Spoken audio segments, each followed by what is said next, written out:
ازيكم حبايبي؟ عاملين ايه؟ النهارده هنعمل مع بعض طريقه كفته الحياتي بطريقه سهله وبسيطه في المكونات وسهله في العمايل. هتجيبي نص كيلو لحمه مفرومه فيها نسبه دهون، وتجيبي بصلايه وسط وتبشريها وتصفيها من الميه وترميها. هقول لك دلوقتي هنعمل بيها ايه. ونحط معلقه فلفل اسود، معلقه ملح، ونص معلقه بيكنج باودر، ومعلقتين زبادي كبار. طب البيكنج باودر احنا بنضيفها علشان خاطر تخلي الكفته هشه ومش مكتومه، والزبادي بتخليها جوسي من جوه جميله، ومن بره هتدي لون جميل وروعه جدا. وهتجيبي معلقتين بقدونس مفرومين، وتخلطي المكونات كلها مع بعض. الخطوه دي يعني تحتاج منك شويه جهد شويه، بس هتديكي نتيجه هايله. هتفضلي تخلطيهم شويه مع بعض، وتروحي مثلا ايه سايباهم في التلاجة لمده نص ساعه. وتجيبي بقى ميه البصل وطماطمايه مبشوره صغير، وملح وفلفل ومعلقه زيت كبيره. الخطوه دي هتعجبك جدا. دي كفته الحاتي، المحلات بتوع الحاتي بيعملوا بيها كده اهو، بيعملوها كده.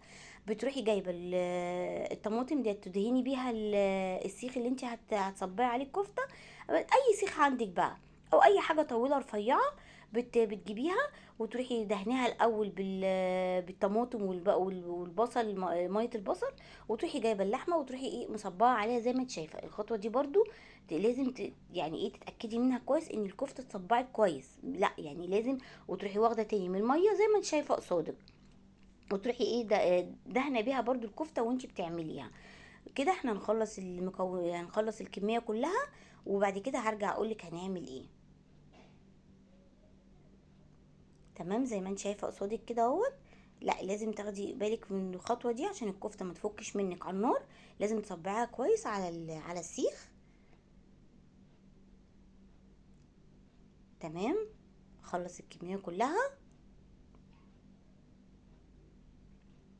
طبعا اللحمه نص كيلو لحمه مفرومه هيعمل معاكي كميه حلوه محترمه تكفي اسره حلوه، غير لما بتشتريه من بره طبعا بيبقى غالي جدا. وغير كده وكده كمان اللحمه اكيد ما بتبقاش مضمونه غير لما بتعملي الاكل في البيت لاولادك.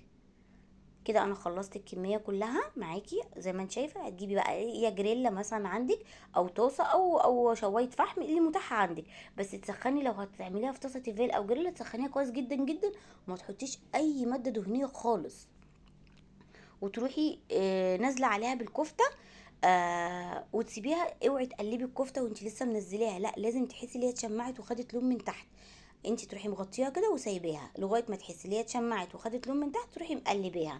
بعد ما تلاقيها دخلت في السوا تروحي حطها تحت الشوايه بالظبط مفيش 3 دقايق. تخلي بالك منها علشان ما تغمقش منك قوي. لغايه ما الكفته تتعمل قلنا نعمل ايه، طبق مكرونه كده حلو جنب الكفته. جبت بصلايه وصفرتها بس في الزيت، ورحت نازله عليها بطماطم مبشوره او مضروبه في الخلاط، وملح وفلفل، ونص معلقه بيكنج باودر، سوري، نص معلقه سكر. بس كده. واروح سايباهم تتسبك مع بعض.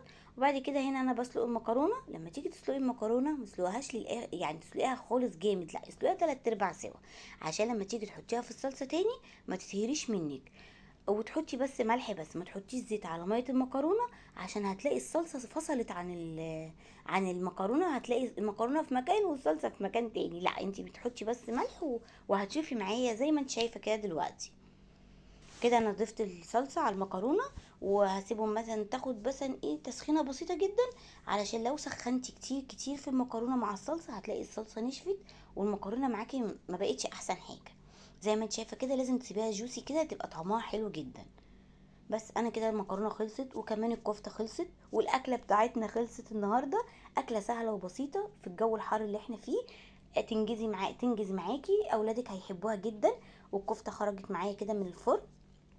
طبعا انا كنت بحط لها الاول فحمه، بس لما عرفت ان الموضوع ده مضر جدا فما بقتش بصراحه احط. هي مش هتبقى محتاجه، هي هتبقى بالبصل ميه البصل والطماطم هتبقى مديكي طعم الشوي اصلا.